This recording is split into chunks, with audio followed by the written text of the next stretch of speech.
Il est aux alentours de 22h hier lorsqu'un militaire se fait poignarder. Le soldat de l'opération Sentinelle qui patrouillait à la gare de l'Est a été blessé entre les deux omoplates. Il a été évacué conscient à l'hôpital et son pronostic vital n'est pas engagé. Le suspect a lui aussitôt été interpellé par les autres militaires présents sur place. L'agresseur se dit chrétien et aurait crié « Dieu est grand » en français au moment de l'attaque.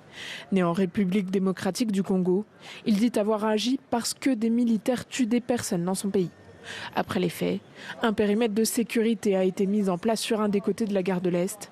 Le parquet de Paris a ouvert une enquête pour tentative de meurtre et a saisi le 2e district de la police judiciaire parisienne. Le parquet national antiterroriste n'a pas été saisi à ce stade. Et on est avec Denis Jacob, porte-parole Alternative Police. Bonjour Denis, merci d'avoir accepté notre invitation. Comment réagissez-vous à cette nouvelle attaque au couteau ?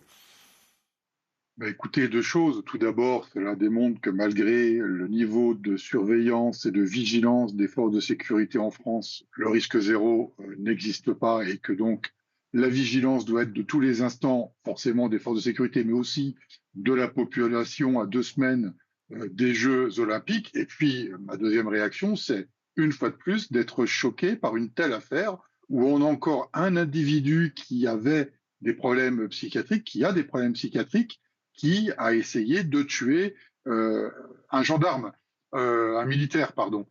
Et donc, forcément, ça remet encore en question le débat, le sujet de l'internement de ces personnes. Alors, Dominique Schulz le rappelait sur votre plateau, et effectivement, quand on n'est pas responsable de ces actes et qu'on a des phénomènes psychiatriques, il n'est pas condamné. Eh bien, moi, je dis qu'il faut sérieusement réfléchir à ce sujet et à légiférer pour que quelqu'un qui commet une tentative ou qui commet un meurtre, eh bien, il puisse être enfermé en milieu psychiatrique et qu'il assure une peine d'une durée équivalente à l'acte qu'il a commis. On ne peut pas continuer à avoir ce type d'affaires. C'est pas la première. On en a déjà eu un certain nombre par le passé et pas si vieux que ça.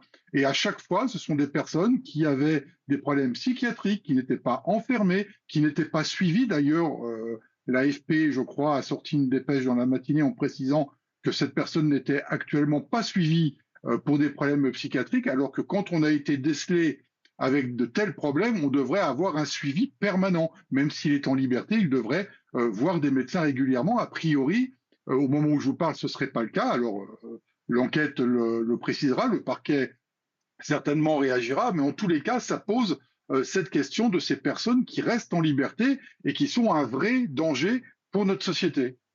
Denis, restez avec nous. Joseph Touvenel a une question à vous poser. Oui.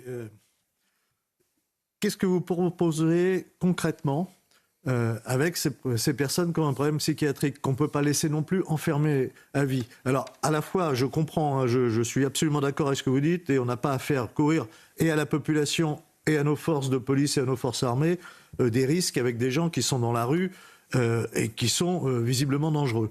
Le problème, c'est qu'on ne peut pas non plus enfermer des gens à vie, parce qu'il y a des évolutions qui peuvent avoir lieu. Alors, est-ce que vous avez une partie de la solution ou pas? Et puis, peut-être une précision, on entend beaucoup que ce qui est la justification du geste, il nous dit les militaires tuent au Congo. Je précise qu'il n'y a aucun militaire français au Congo. Voilà, il faut, parce que certaines personnes commencent à dire oui, c'est de la faute à l'armée française. Voilà. Alors si on arrive à la conclusion que cet homme n'était pas dans son état normal, la justification du coup est on est d'accord, mais j'ai entendu des gens qui faisaient le rapport mais les militaires tués au Congo, oui, c'est de la faute à la France. Denis Jacob, réponse à Joseph Touvenel. Je ne sais pas si vous avez la réponse d'ailleurs. Alors moi, je ne suis pas médecin psychiatre, donc je pense que ce sujet-là doit bien évidemment être débattu entre les médecins psychiatres, le ministère de l'Intérieur, en tous les cas, tous les acteurs qui sont susceptibles d'être confrontés à ce genre d'individus. Mais sur l'affaire de 2018, où il a tué un jeune Martiniquais de 22 ans, il a été décelé comme étant une personne schizophrène. Donc la schizophrénie, c'est de ne pas retrouver quelqu'un 7 ans ou 8 ans après, dehors. Alors je ne dis pas qu'il faut un enfermement à vie, mais quand quelqu'un est saine d'esprit, elle passe au moins 20 ans à 22 ans de réclusion criminelle à perpétuité quand à sortie d'une d'une durée quand il assassine quelqu'un. Donc quelqu'un qui est dans son état normal, il va être enfermé pendant 22 ans. Et quelqu'un qui souffre de troubles psychiatriques, on va le laisser en liberté. Donc il faut trouver une alternative entre les deux pour que ces personnes-là ne soient pas laissées en liberté, alors qu'il y a 7 ans, au moment où il est passé à l'acte, où il a tué quelqu'un, il a été décelé comme schizophrène. Donc à un moment donné, il faut se pencher sur cette question et voir quelle solution. Alors je sais qu'en milieu hospitalier, notamment dans le milieu psychiatrique, il y a des gros problèmes de place et de personnel, bien évidemment, j'en ai bien conscience, mais je pense que ce sujet-là doit être mis sur la table avec les différents acteurs pour essayer de trouver des solutions alternatives pour que ces individus-là ne soient pas laissés en liberté malgré des antécédents graves. Merci beaucoup, Denis Jacob. Merci beaucoup. Vous êtes Merci. porte-parole Alternative Police.